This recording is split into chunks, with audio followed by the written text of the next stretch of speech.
en las olas del mar, turbulentos me hallé, esperanza ninguna podría tener.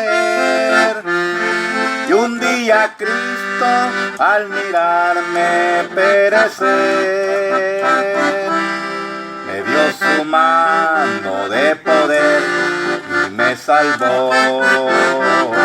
Y es por eso que canto a mi Dios con todo el corazón, por el grande perdón que en su Hijo me dio, que viniendo del cielo muriera en la cruz mi Jesús, para darnos así más de su amor. Tu amigo que buscas, ansioso la paz, ven a Cristo Jesús y en Él la hallarás. No hay otro nombre a quien puedas tú mirar, solo en Jesús, el Hijo de Dios, la encontrarás. Es por eso que canto a mi Dios con todo el corazón, por el grande perdón que en su Hijo me dio, que viniendo del cielo muriera en la cruz mi Jesús, para darnos así más de su amor. Oh amigo que buscas, ansioso la paz, ven a Cristo Jesús y en Él la hallarás. No hay otro nombre a quien puedas tú mirar, solo en Jesús, el Hijo de Dios, la encontrarás.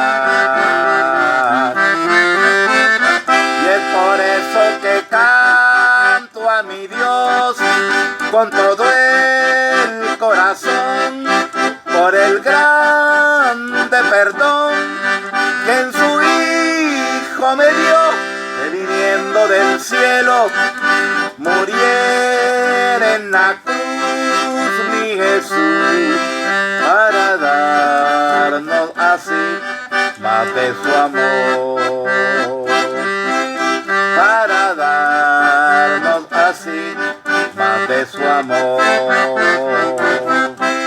Y un día Cristo al mirarme perecer, me dio su mano de poder y me salvó.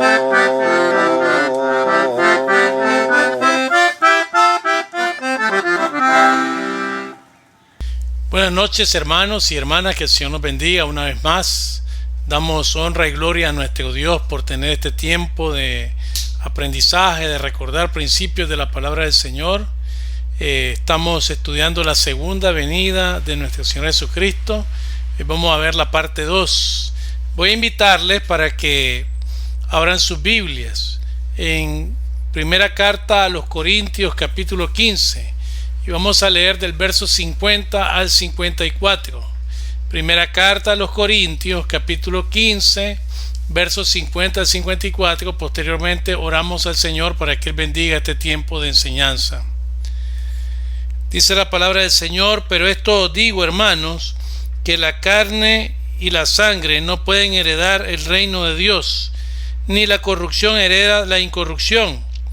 He aquí os digo un misterio: no todos dormiremos, pero todos seremos transformados.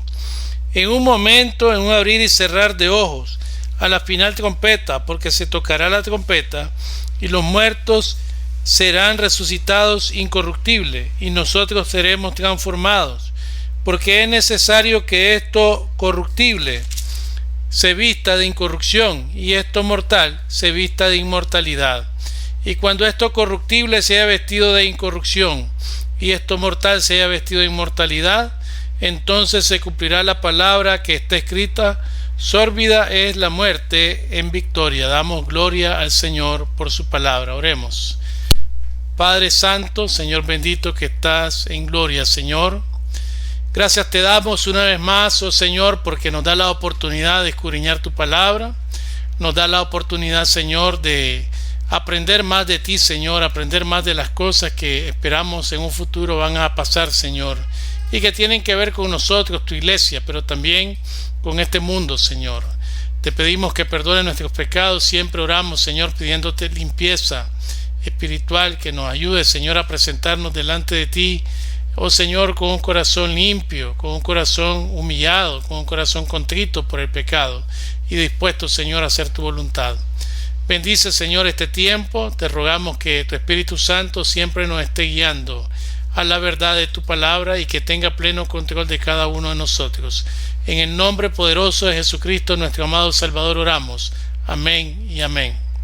Muy bien, hermanos, hemos comenzado la segunda parte del estudio, ¿verdad?, de los temas de escatología, y estamos hablando desde el jueves anterior acerca de la segunda venida del Señor Jesucristo. Hoy vamos a ver la parte 2.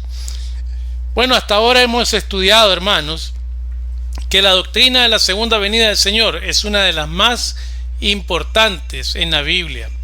La venida del Señor es el tema que está presente en la profecía, y aunque hay muchos puntos de vista y solamente hay tres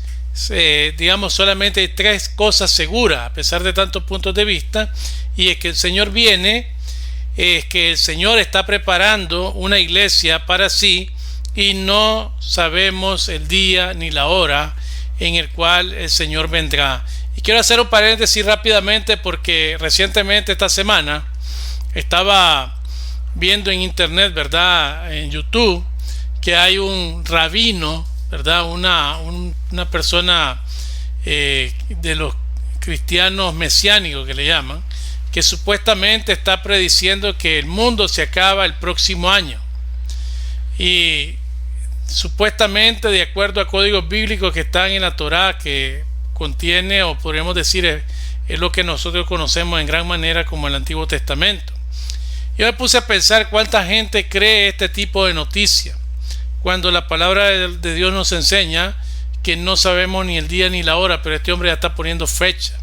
Pero además de eso está diciendo que el mundo se va a terminar. Y sabe usted, hermanos, en estos estudios vamos a ver que lo que viene pronto en el reloj de Dios, en el reloj profético, es el arrebatamiento de la iglesia, y luego 7 años de tribulación, donde hay un periodo, ¿verdad?, dividido entre año y medio de una falsa paz y 3 años y medio de una terrible situación donde se conoce como gran tribulación. Entonces yo lo quería tomar como un paréntesis porque estudiamos esto el jueves pasado. No sabemos el día ni la hora, pero hay gente que anda temerosa ya por lo que dijo este hombre. Hay gente que anda preguntándose si es verdad, si es mentira, y la palabra del Señor nos enseña con mucha claridad. Hasta ahora hemos estudiado que nosotros tenemos certeza de su venida. ¿Por qué? Porque Jesús prometió que Él volvería. Fueron palabras del mismo. Los apóstoles reafirmaron esa certeza de su venida en sus epístolas, en sus cartas. Y también tenemos el testimonio de las profecías cumplidas. Todo lo que se dijo antes de la venida del Mesías, ¿verdad?, por primera vez a la tierra se cumplió. Entonces también todo lo que se dice de la segunda venida también se va a cumplir. Y también estudiamos las dos divisiones de la segunda venida de Cristo. La primera es lo que conocemos como el arrebatamiento de la iglesia verdadera, cuando Cristo viene por sus santos en el aire, de acuerdo a lo que estudiamos el día jueves pasado en primera carta a los Corintios, capítulo 4, versos 13 al 18. Y también la otra parte es su venida con poder y gloria con los santos al mundo para establecer su reino, ¿verdad?, de acuerdo a lo que encontramos en Apocalipsis, que lo vamos a ver más adelante, y que Judas también lo habla en Judas 14. Entonces, hasta el momento hemos estudiado eso, y lo último que vimos fue una especie de diagrama, ¿verdad?, de los eventos que han de venir. Y tenemos, ¿verdad?, antes del arrebatamiento, sabemos que estamos en la época de la iglesia, lo que se conoce como el silencio, ¿verdad?, digamos, un espacio donde se detuvo el reloj profético, y estamos esperando que empiece el cumplimiento de la semana 70 de Daniel, que estará, ¿verdad?, precedida por el arrebatamiento de la iglesia. Luego vendrá la aparición del anticristo como un hombre que viene a poner, digamos, la paz en el mundo, trae, ¿verdad?, la noticia de la paz, a ponerse de acuerdo todos y sobre todo a proteger el pueblo de Israel.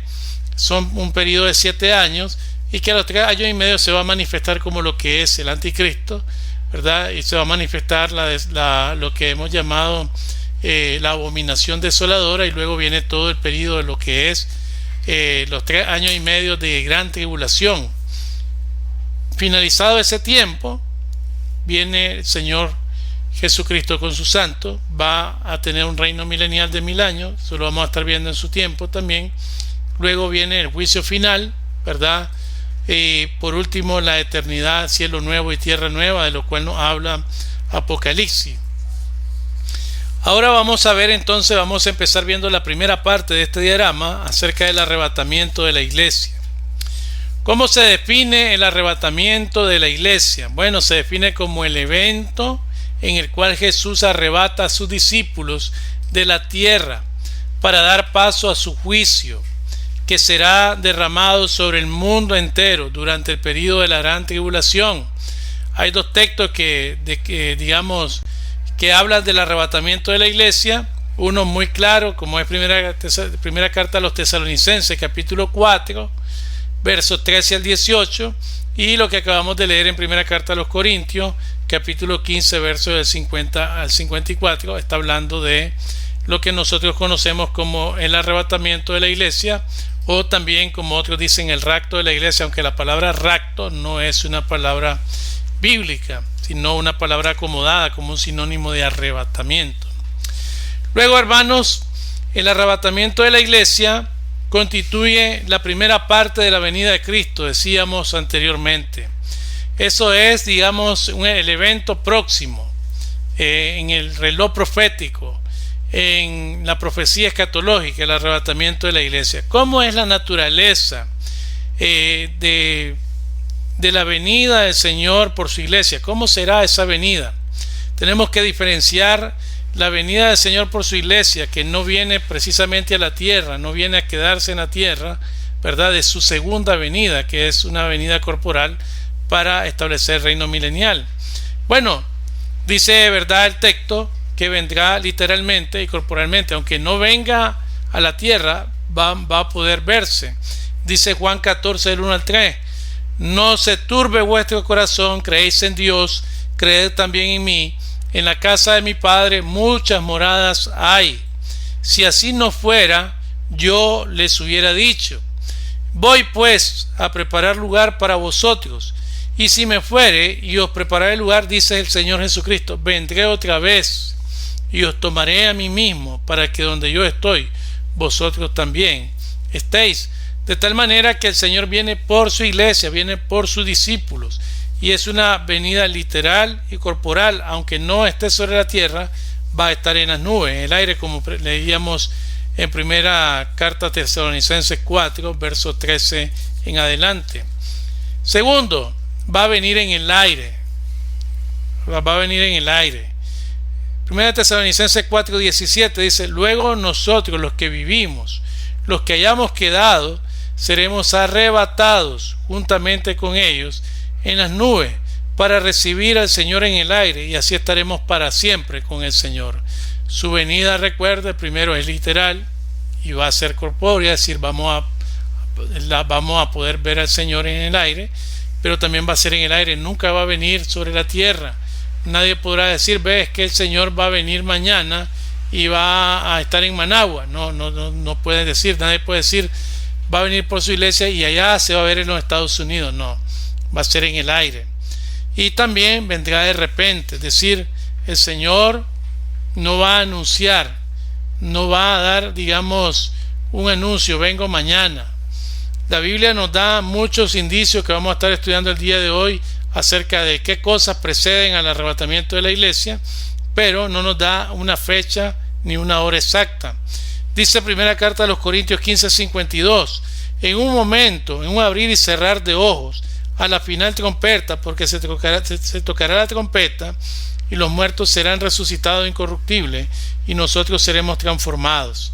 Es lo mismo que dice en primera carta de los Corintios primera Tesalonicenses 4, 16, es un paralelo con 1 Corintios 15, 52, ¿verdad? De tal manera que 1 Corintios 15, 52 establece lo mismo, casi, ¿verdad?, en las mismas palabras que lo que Pablo dice a los tesalonicenses, cuando Pablo dice: los muertos en Cristo resucitarán primero, y luego nosotros, los que habíamos quedado, seremos arrebatados juntamente con ellos. Hay otro detalle que hay que tener muy en cuenta aquí en 1 Corintios 15, 52, es que los hermanos, ¿verdad?, que creen que el Señor viene después de la tribulación, relacionan este texto que dice a la final trompeta como que el Señor Jesús va a venir, o lo que creen en la mediana tribulación, más bien como que el Señor Jesús va a venir cuando se toque la última trompeta, solamente porque este texto dice acá. Pero si ustedes leen bien el texto, dice en un abrir y cerrar de ojos, o sea, un parpadeo, en un momento, como cerrar y abrir el ojo, ya no está la iglesia, a la final trompeta, dice, porque se tocará la trompeta. No está hablando de las trompetas del juicio, sino que está hablando de un anuncio, como cuando algo grandioso va a ocurrir, ¿verdad? Por lo menos en los tiempos antiguos se tocaba la trompeta cuando el rey iba a hablar. Entonces no está hablando de la trompeta como juicio, que Apocalipsis presenta las trompetas como juicio, pero está hablando de la trompeta como anuncio. Y entonces en ese momento los muertos van a resucitar. O sea que el llamado a la resurrección va a ser esa trompeta. Ahora dice a la final trompeta, no sabemos si la trompeta va a sonar una vez, 2 veces, 3 veces, pero sí va a anunciar la venida del Señor. Es muy importante eso. Será de repente, recuerde. O sea, cuando menos pensemos, si estamos 2 o 3 reunidos y hay uno que no es cristiano, los cristianos van a desaparecer y ese uno va a quedar solo. Va a ser de repente. La otra cosa que necesitamos entonces estudiar es el propósito de su venida. Entonces miremos rápidamente. Primero, vendrá literalmente y corporalmente. Segundo, vendrá en el aire, ya se va a quedar en las nubes y nos vamos a reunir con él. Y tercero, será de repente, en un parpadeo se va la iglesia, ¿verdad? Y ahora vamos a hablar del propósito de su venida. ¿Por qué viene el Señor Jesús? Bueno, viene por su iglesia, decíamos. Entonces el propósito es sacar a la iglesia verdadera, el primer propósito, y llevarla a los cielos. Recuerden lo que leímos en Juan 14. Dice: y si me fuere y os prepararé el lugar, vendré otra vez y los tomaré a mí mismo, así los tomaré para mí, para que donde yo estoy, ustedes también estén. De tal manera que ahí vemos, ¿verdad?, el asunto de el propósito. Viene por su iglesia verdadera, viene, ¿verdad?, a llevarla a los cielos, para que la iglesia no pase por ese periodo terrible de la gran tribulación. También para cumplir nuestra redención, la redención de nuestros cuerpos. Dice Pablo escribiendo a la iglesia en Roma, Romanos capítulo 8, 23, y no solo ella, sino que también nosotros mismos, que tenemos las primicias del Espíritu, nosotros también gemimos dentro de nosotros mismos, esperando la adopción, la redención de nuestro cuerpo. En Cristo somos herederos, somos coherederos con Cristo, dice Pablo, y también en Cristo fuimos adoptados, que significa fuimos tomados y puestos en la posición de hijos. Y ahora, en el momento en que el Señor viene por su iglesia, vamos a ser redimidos de estos cuerpos, porque nuestra alma y nuestro espíritu ya fueron redimidos por el Espíritu Santo de Dios, la parte inmaterial. Pero este cuerpo carnal, todavía pecador, no ha sido redimido, porque este cuerpo necesita ser transformado. Entonces el Señor viene para cumplir nuestra redención completa. Y número 3, para poder tomar posesión. El Señor viene a tomar posesión de la iglesia verdadera, la posesión adquirida en el sacrificio de Cristo en la cruz del Calvario, la posesión de esta iglesia que el Señor compró con su propia sangre. Efesios 1, 13, 14. En él también vosotros, habiendo oído la palabra de verdad, el evangelio de vuestra salvación, y habiendo creído en Él, en el Señor Jesucristo, fuisteis sellados. Y ese sello implica que pertenecemos a Dios en ese momento, con el Espíritu Santo de la promesa, que es la arra de nuestra herencia, hasta la redención de la posesión adquirida para la alabanza de su gloria. Entonces el Señor viene a tomar posesión de lo que le pertenece, que es la iglesia. Él no viene por toda la gente del mundo. Él no viene por toda persona que cree ser seguidor de Cristo o que es simpatizante con Cristo. Él viene por la iglesia verdadera. Y esto es sumamente importante, amados hermanos y amigos, que nosotros veamos que entre los propósitos siempre se habla de la iglesia verdadera. Y podemos verlo desde dos puntos de vista.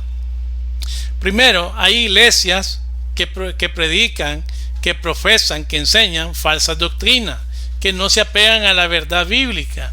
Entonces esa no es una iglesia verdadera, aunque se mire bonita, aunque se mire piadosa, aunque viva supuestamente bajo ciertos lineamientos bíblicos, no es una iglesia verdadera.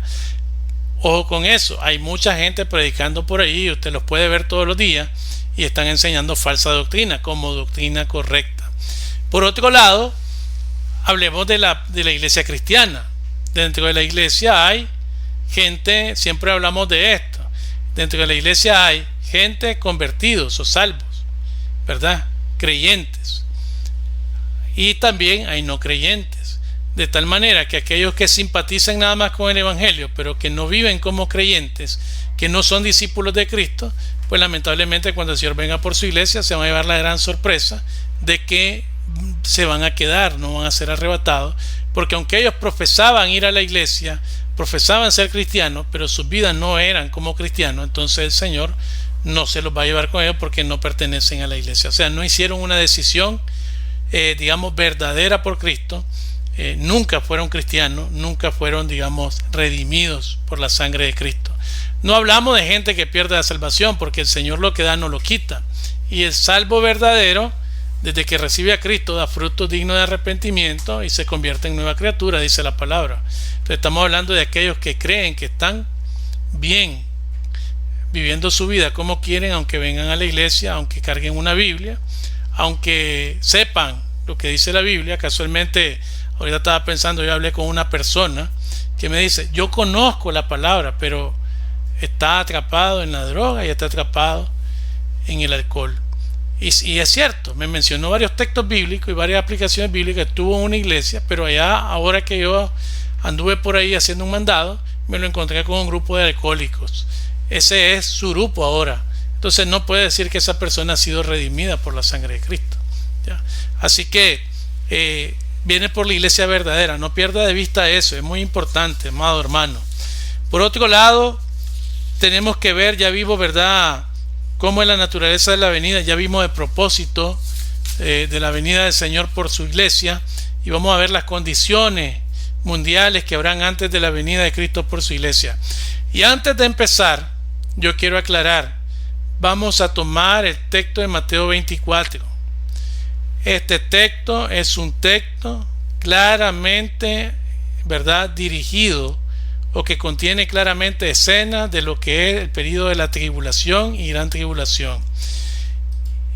Son señales antes de la segunda venida corporal de Jesucristo a la tierra. Pero ¿por qué lo tomamos, digamos, como referencia? Porque así como estas grandes señales y estas grandes cosas van a pasar para que el Señor venga nuevamente a la tierra a establecer su reino milenial, ahorita, antes de la venida de Cristo por su iglesia, vamos a ver estas señales en, digamos, en imágenes pequeñas.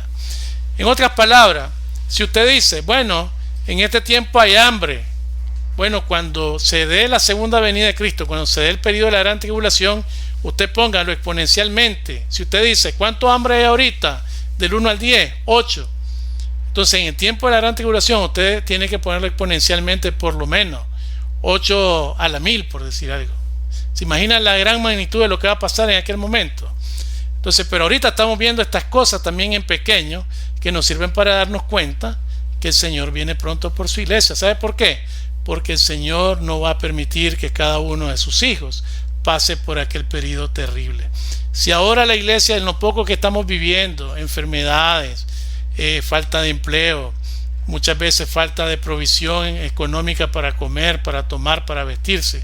La iglesia resiente eso y a veces pensamos que si el Señor no nos está ayudando, ¿por qué no nos está ayudando? Imagínense lo que va a pasar en el mundo en aquel momento. Entonces vamos a tomarlo solo como referencia para vernos en un espejo de lo que va a ser allá, pero que también nos debe de servir para vernos nosotros ahora que el Señor viene. ¿Qué condiciones mundiales habrán antes de la venida de Cristo? Vamos a tomar algunos textos.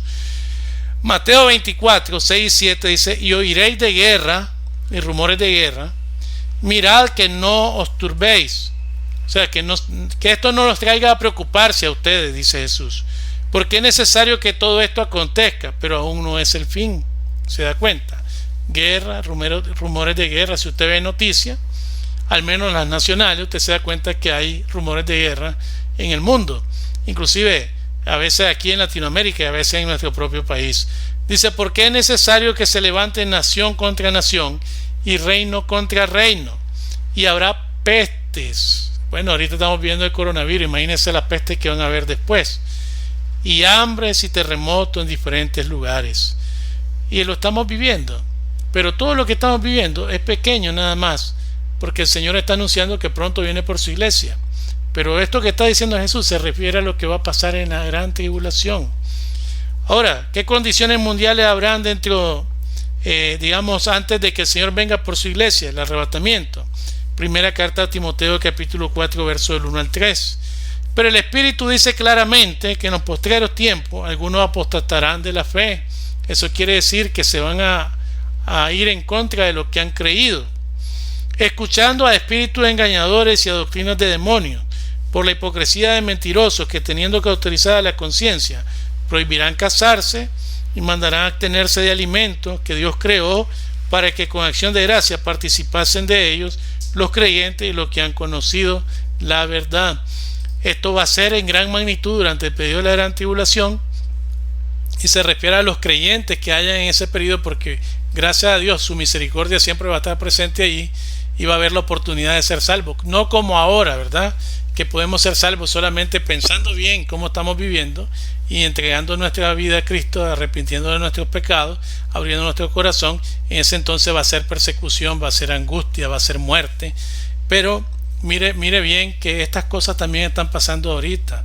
Hay muchos apóstatas de la fe, hay mucha gente que está creyendo y enseñando cosas que la Biblia no enseña realmente de esa manera, tergiversando el conocimiento de la palabra de Dios. Ahora, entonces, ¿de qué cosas hablamos cuando hablamos de las condiciones? Bueno, va a haber condiciones religiosas y morales. Ya vimos anteriormente la apostasía moral que se va a dar, ¿verdad?, antes de la venida del Señor, que estamos viviendo. La apostasía religiosa, porque hay muchas religiones que se están levantando, pero que no están enseñando la verdad de Dios. Habrá blasfemia, hay mucha gente hablando en contra del Espíritu Santo, hay mucha gente enseñando que el Espíritu Santo es una fuerza, hay mucha gente enseñando que Jesucristo no es Dios, que es solamente un enviado, que es una creación de Dios. Religiones sin el poder de Dios. Vemos tantas religiones por ahí que no manifiestan que Dios está actuando, ¿verdad?, en la vida de esas personas que profesan esa religión. La apostasía, que es, ¿verdad?, apartarse de la doctrina correcta. La resistencia a la verdad. Tanta gente resiste escuchar la verdad. Es terrible, hermanos y hermanas, que en el propio siglo XX hay gente todavía idolatrando cosas que no hablan, cosas que no ven, cosas que no oyen y cosas que no pueden hacer nada. Pero si usted le habla de la bendita palabra de Dios, hasta si es posible lo maltratan verbalmente o materialmente. Le pueden dar hasta con un garrote, como decimos popularmente, porque la gente no quiere escuchar la verdad, prefiere estar donde está.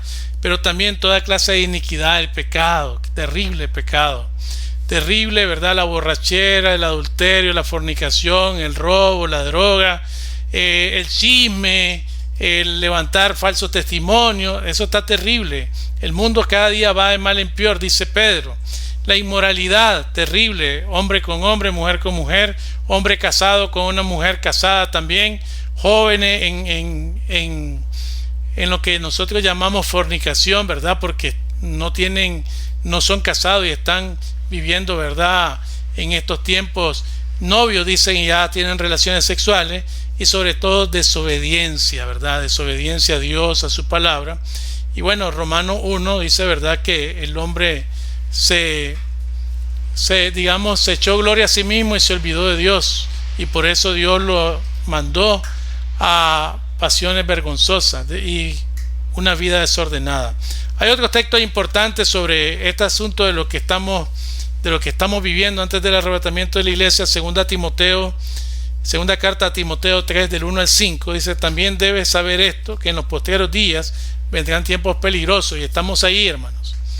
Aunque cuando pase ya y venga el periodo de la gran tribulación, estos tiempos se van a incrementar terriblemente, pero ahorita nosotros ya estamos viendo estos tiempos peligrosos, porque habrán hombres amadores de sí mismos, ojo con eso, y usted hasta los puede ver en la iglesia, ojo con eso, porque habrán hombres amadores de sí mismos, ávaros, vanagloriosos, soberbios, blasfemos, desobedientes a los padres, ingratos, impíos, que significa sin ningún temor de Dios, sin afecto natural, implacables, calumniadores, intemperantes, esos que son impulsivos, que no pueden controlarse a sí mismos, crueles, aborrecedores de lo bueno, traidores, impetuosos, infatuados, amadores de los deleites más que de Dios, que tendrán apariencia de piedad. Ojo con eso. Tendrán apariencia de piedad, pero negarán la eficacia de ella. A esto dice Pablo a Timoteo: evita. Hermanos, la palabra dice claramente: a esto evitas. Si le voy a hablar a una persona así, será para decirle lo que Dios dice en su palabra, pero no puedo compartir ni los pensamientos ni las acciones de esa persona. Así que es muy importante, ¿verdad?, el escudriñar la palabra de Dios, y también lo que Pablo le dice a Timoteo en la segunda carta, capítulo 4, verso 2 al 4. Importante esta parte: que prediques las palabras, que insistas a tiempo y fuera de tiempo, redarguye, reprende, exhorta con toda paciencia y doctrina. ¿Por qué? ¿Por qué tenemos que estar en este tiempo antes de que el Señor venga predicando la palabra? Y la iglesia está fallando en eso, ojo con esto. Dice Pablo: porque vendrán tiempos cuando no sufrirán la sana doctrina, sino que teniendo comezón de oír, se amontonarán maestros conforme a su propia concupiscencia, y apartarán de la verdad el oído y se volverán a las fábulas.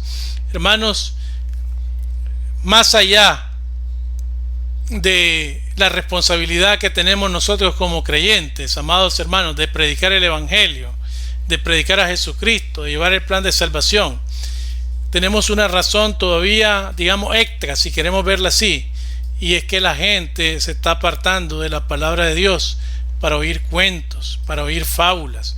La mayoría de los grandes predicadores ahora es que la gente está siguiendo, predican el sensualismo, predican la doctrina de la prosperidad, predican, están llevando palabras que no es precisamente la palabra de Dios, sino filosofías psicológicas o psicología del hombre, que están tratando de aplicar para que la gente se sienta tranquila en la iglesia, y nadie o mucha gente no está predicando del pecado, no está predicando el arrepentimiento, no están predicando la venida de Cristo, no están predicando que el infierno está lleno de gente y que se sigue llenando, no están predicando que solo Jesucristo puede llevar al cielo. Entonces Pablo está diciéndole a Timoteo: predica la palabra, porque van a venir tiempos, y estamos viendo esos tiempos, en los cuales van a apartar de la verdad su oído y se volverán a las fábulas. Estamos en esos tiempos, y eso es señal de que Cristo está pronto a venir por su iglesia a arrebatarla. Y bueno, todo esto que estamos viviendo, dice el mismo Señor Jesucristo en Mateo 24:8, como dije, hablando de la segunda venida corporal de Cristo, pero también lo vemos en pequeño nosotros ahora, el principio de dolores. Y eso implica los que hemos sido padres, que falta mucho todavía, o poco, no sabemos cuánto es lo que hace falta. Es impredecible, pero no es con el primer dolor que la mujer da a luz. Puede venir un dolor, 2, 3 días de dolor, hasta 4 días, y después da a luz, puede ser una sola. pero solamente el Señor lo sabe. Ni yo lo sé, ni usted lo sabe. Nadie lo puede decir, el día y la hora nadie lo sabe. Pero sí nos debe alentar en dos cosas. Uno, el Señor viene y viene pronto. Y la iglesia debe estar apercibida, como allá en la parábola de las 10 vírgenes, lista para la venida del Señor. Y segundo, predicarle a la gente que el Señor viene. Es importante que la gente sepa que todavía tienen oportunidad de salvación de la manera gratuita que Jesucristo dejó al morir en la cruz del Calvario. ¿Qué debemos hacer la iglesia ante esto? Ya estamos preparados, ya hemos recibido a Cristo. Espero que usted y todos los que estamos, ¿verdad?, en la iglesia estemos procurando vivir en santidad, en obediencia a Dios. Pero ¿qué más podemos hacer? Bueno, ese es el tiempo en cuanto más debemos velar y orar, porque el gran día del Señor está cerca. Jesús dijo: velad y orad para que no entréis en tentación. Velen y oren.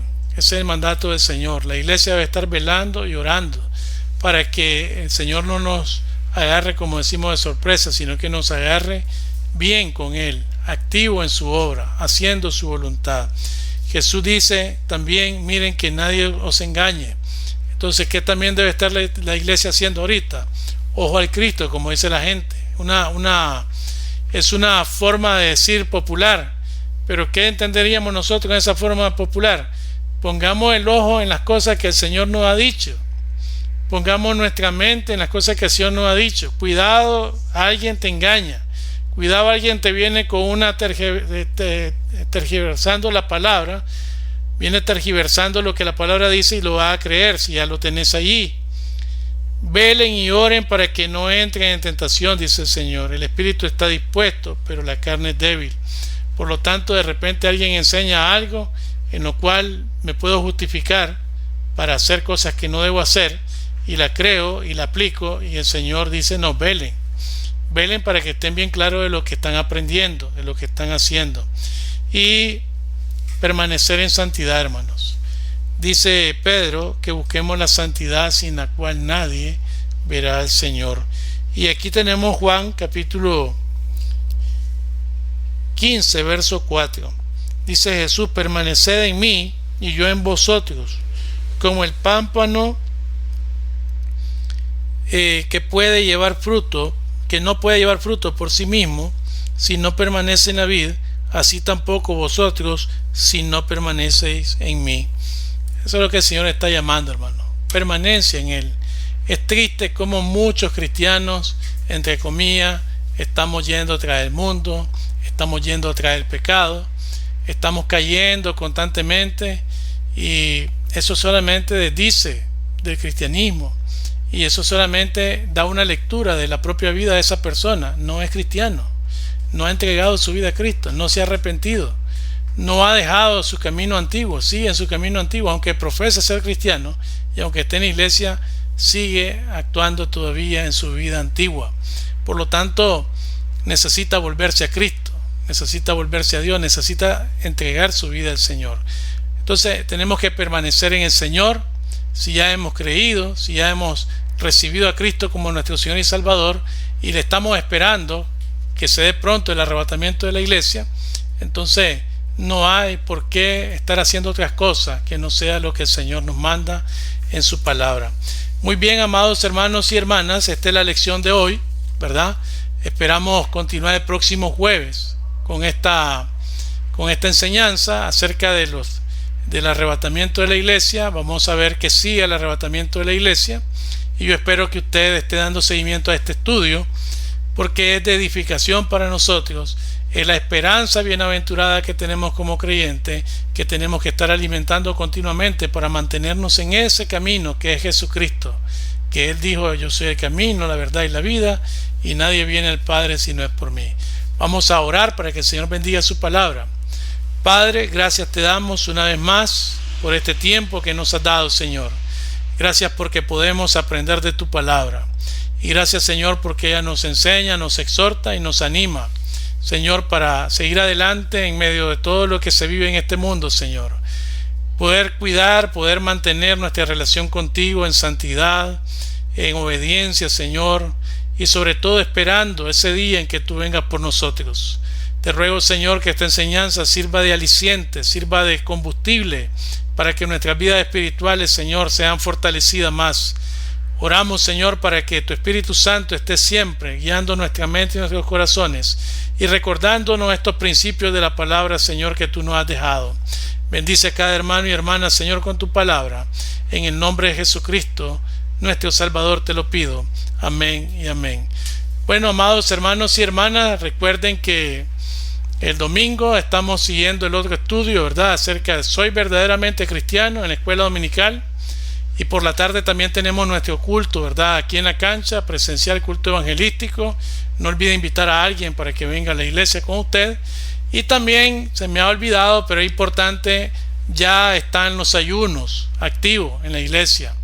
Hay un grupo que está viniendo el sábado al templo y hay otro grupo que está conectándose por Zoom al ayuno, ¿verdad? De tal manera que está ayunando en su casa, pero está recibiendo la meditación y orando por Zoom.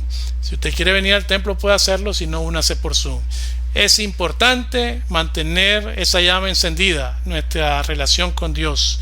Así que le animo, hermano, a seguir adelante también, a conectarse en sus sociedades, también a conectarse en sus clases de escuela dominical, si ya está en una clase. Si no, siga a las 11:30 la enseñanza central en la página de Facebook Live. Y también recuerde nuestros tiempos de oración, ¿verdad? 6 de la mañana, 1 de la tarde y 7 de la noche. Hasta pronto, mis amados hermanos y hermanas, que el Señor nos bendiga a todos.